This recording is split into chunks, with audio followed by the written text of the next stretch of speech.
Back to episode 48 of Relentless Talk Radio. I have Jennie Walter here from Serving Glamour. Hello. And we've had just a real bumpy road getting this last segment on. So, it's part of learning on the fly, right? It's being entrepreneurial. So Jennie, tell everybody who you are and what you do. So my name is Jennie Walter, and I am the owner, founder, and designer of Serving Glamour. I am so inspired on so many levels with your story. Thank you. So I want you to tell people the story of what you do and why you do it, because it's so amazing on so many levels. So go ahead, tell everybody what you do. So I design clothes and for transgender women. My wife is transgender. She's an engineer. And when it came time for her to transition at work, because she has a business casual work dress code at work, we ran into a lot of problems. We ran into quite a few issues shopping out in public. We were told that if she were to try on clothes at the mall, that we could get into trouble with the police. We could have our children taken away, all sorts of other things. We went home, we Googled transgender fashion, and everything was made out of rubber or latex. It was short, it was backless. It was just not appropriate for work. So it was quite a struggle, and I decided that I could do better. So I started the idea of Serving Glamour. I went to the Small Business Development Center, and they got me in touch with Tempe Fabric. I started taking classes with Angela and Sherry on every aspect of fashion: design, drawing, manufacturing, sewing, pattern making, all of those kind of things. And I had decided I knew I could do more and I could do better for the community. So I found a small manufacturing company in Mesa. It's all female owned, and that's where I have my dresses made right now. So I've been talking to everybody since our conversation yesterday. Number one, your company was literally founded completely on love. Yes. And yes. I had no idea how underserved and misunderstood the community really was for transgender women. It was just something I had never given much thought to. And well, why would you? I mean, until your husband comes home and says, I'm in the wrong body, and exactly. My name is Tracy, and it's not. Yeah. Scott was his name. His first name, yes, it was. Yeah. Mm-hmm. So now he's Tracy, and he's not Scott. She's Tracy, and he's not Scott. And, there's a lot of people who would say, this is not what I signed up for. I'm done, and I'm sure that happens a lot, actually. A lot. Yeah. And so you're extraordinary. I want to actually really drive this home to you, how extraordinary you are. Thank you. First of all, to love your wife through this is extraordinary. That in and of itself is like so far and above beyond the call of duty what most people's normal thing was. I actually think that if that were to happen to me, I would make the same choice you made. I'd like to think that. Yeah. It's a huge thing, because it's not just that you're it affects every part of your life, right? So we can talk for hours about the interpersonal part of it. But the fact that you took it that one step further and decided to actually create clothing for your wife that has dignity. And I grew up I lived on Christopher Street in New York City, and we kind of chuckled about this. It's like the gay transgendered community, and I had to walk by like rows and rows and rows of fetish clothing. And quite frankly, half of it's in my wardrobe right now. I'm a biker. I wear leather and rubber, okay? Right. But you can't wear that to work. I mean, you're not going to show up as an engineer in a dominatrix outfit. And the fact that people assume that transgendered people are somehow sexually deviant, it's very interesting, because it really does come down to your clothing. Yeah. I love the picture of your wife on your site with the scarf on. Oh, thank you. She She is just very looks pretty. so lovely. She is And lovely. She is and, lovely. and it's just a testament to her and you and everything that you're doing is so benevolent. And then on top of it, of course, I'm looking at my notes and I thought Susan, and no, wait, hang on a second, it's Jenny. You actually take the scraps from your clothes and you put them into puppy beds. So not only are you loving the people that are buying your clothing, but you're loving puppies at the Humane Society who get to sleep on the scraps from that clothing. That's so cool. Yeah. So we volunteer at the Humane Society. We do a lot of fostering, especially the bottle baby kittens and things like that. But I do make puppy beds from the scraps. And I'm also a member of the Refabricate group at Fabric. So we take some of the larger scraps and we actually refashion them into brand new clothing. So I also belong to that part of Fabric too. So Is it Angela Martin? Angela Johnson. And now there's also another Angela who's a refabricate artist who, of course, Yeah. her name escaping I me. I can't remember her name either, but I, yeah, I know there's another Angela there, but I'm not I, sure which one. it's, I don't know. You're probably much further away. I think it's um, Angelina Martin, and she's Oh, a okay, mystic. I actually modeled her work this year and Laura Tanzer's work in the okay, fabric fashion shows this past summer, and yeah, got a chance to wear some of those designs. So basically, for the folks that are listening, Fabric is a manufacturing plant in Tempe that focuses on local designers and makes small lines, but they take the scraps from I think there's like 400 designers that produce work there, and they give the scraps to designers, and they're called the Refabricate Group, and those scraps are then repurposed into articles of clothing that can then right. be taken to market. So how cool is that? I just Fun. love it. It's challenging. It's really challenging. Sometimes when you have a piece of material, it's kind of wonky and weird, and you're like, okay, how am I going to make something out of this that looks cool that Right. someone's going to buy? So, and as far as for me, I've always considered myself to be open-minded, open-hearted. Um, and when things like this happen in other people's lives, you say, "Oh, this is what I would do," blah blah blah. And I think that's very easy to do until it actually happens in your own home, your own backyard, your own bedroom, and you truly are faced with your own character, your own principles. You really have to put your money where your mouth is. You have to really truly start to live the things that you have always thought about yourself. And so it was very easy to question my own principles when this happened.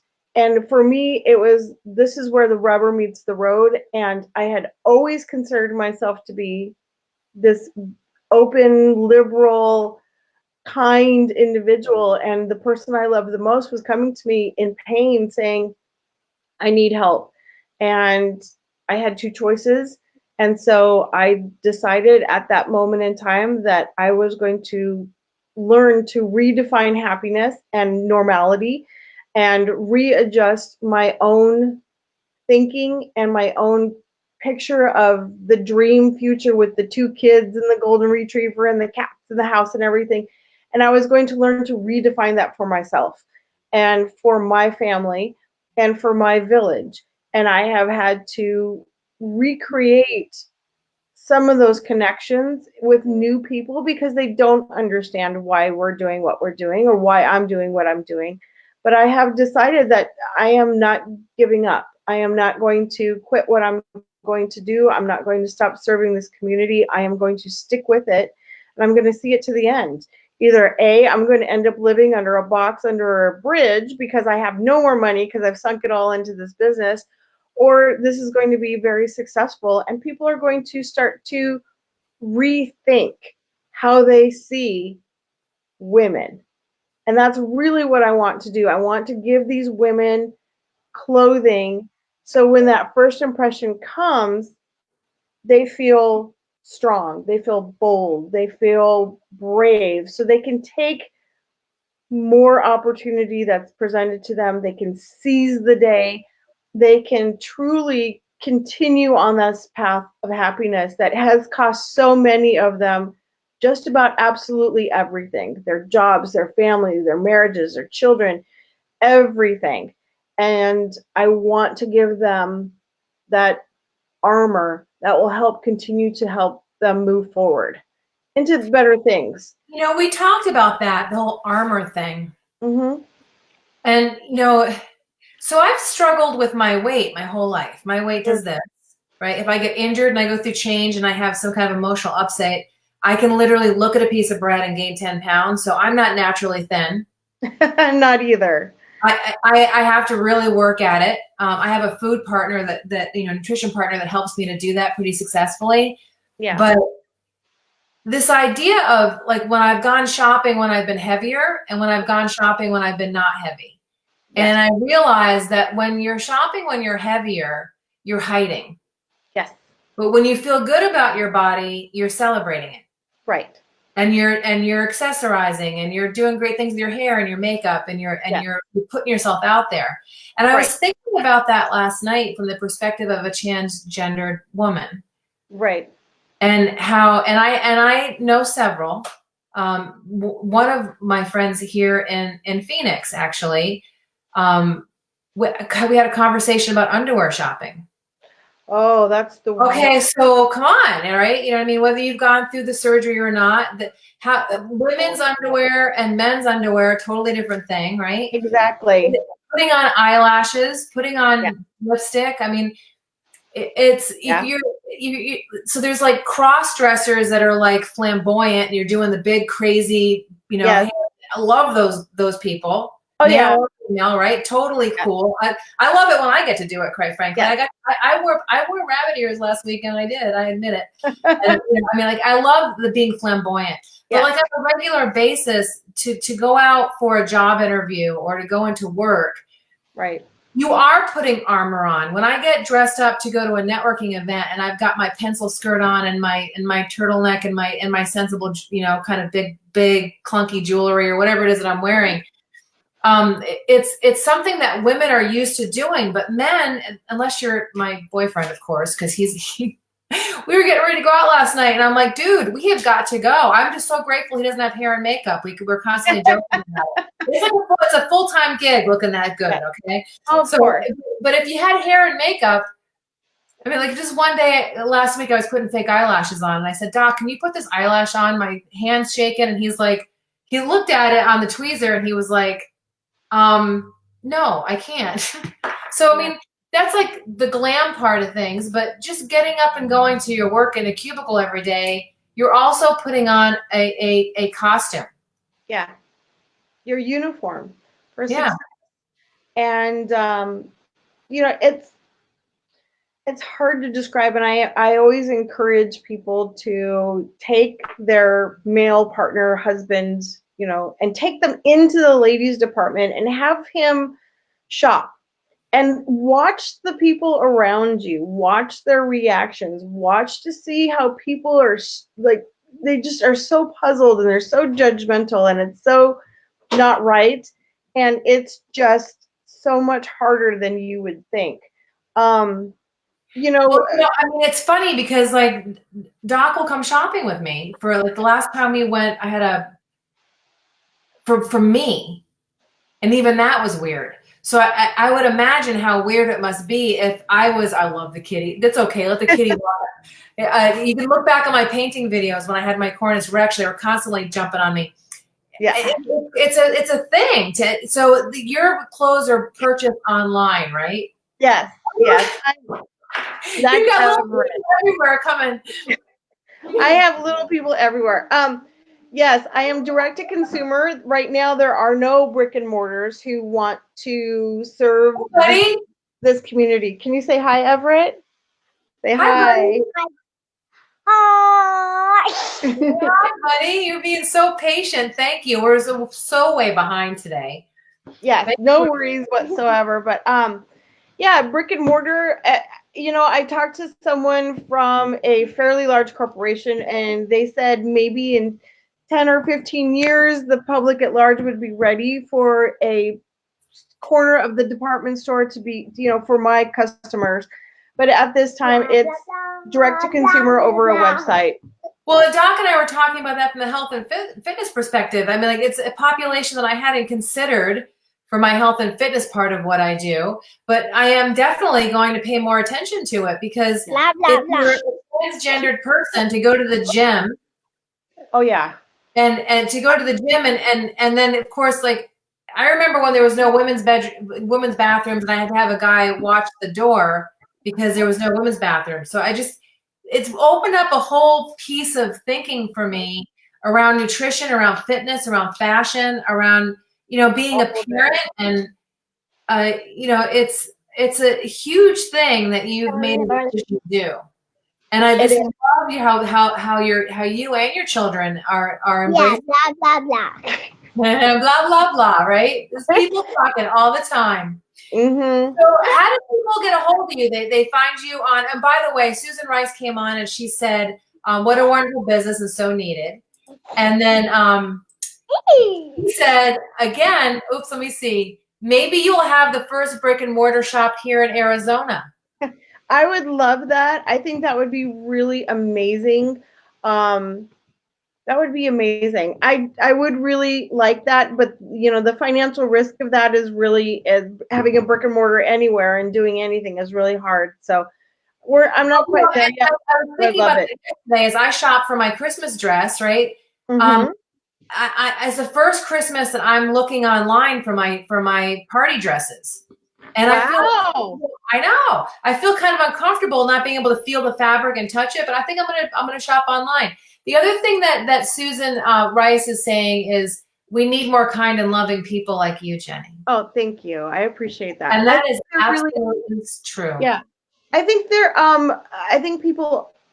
I'd like to think that most people are kind and loving and open. I think they just need the opportunity to understand and a chance to really meet somebody who is transgender and to sit down and have their questions answered and to realize that these women are so courageous to give up everything to live their honest truth and their real life, their authentic self, and to really applaud the courage that they have to say, this is who I really am.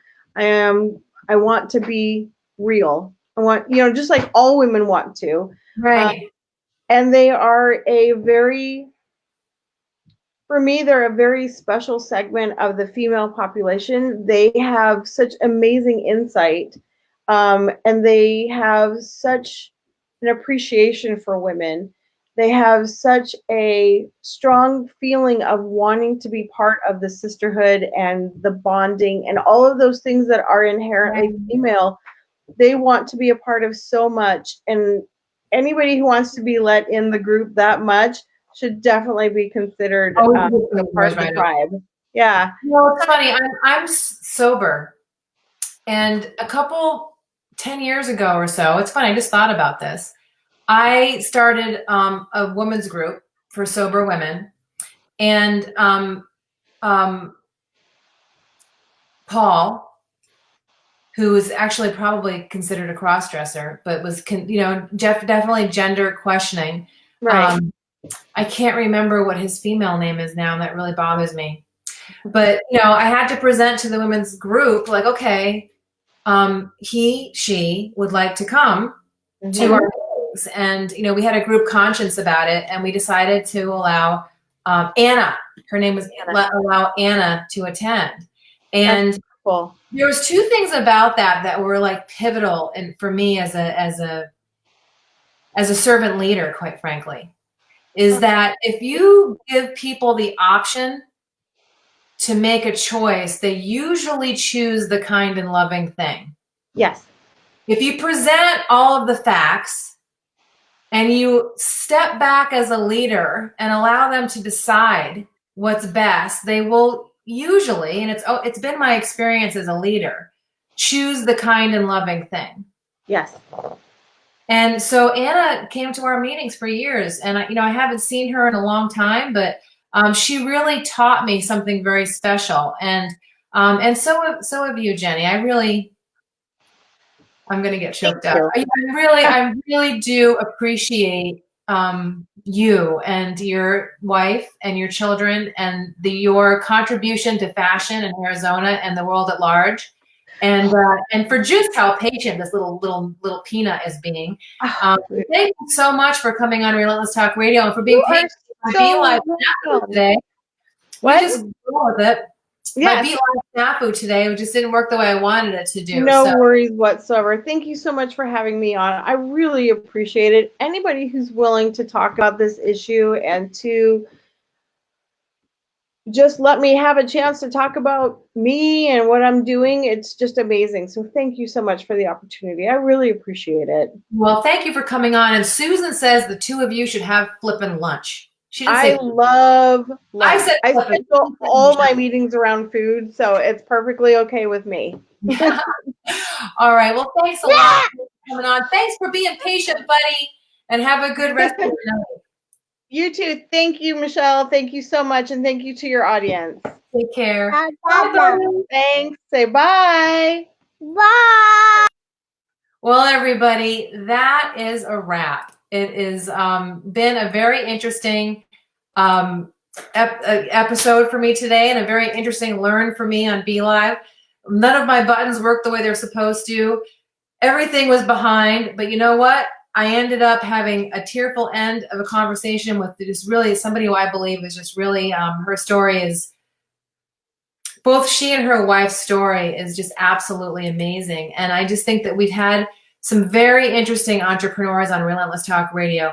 Jake Weeks and Susan Rice and Jennie Walter are all heroes in my opinion. And so I look forward to talking with you guys next week. Come back for episode 49 of Relentless Talk Radio, and we'll talk to another health and fitness person next week and another entrepreneur. So that's it, everybody. Oh my God, we went a half an hour, 40 minutes over today, but it is a wrap.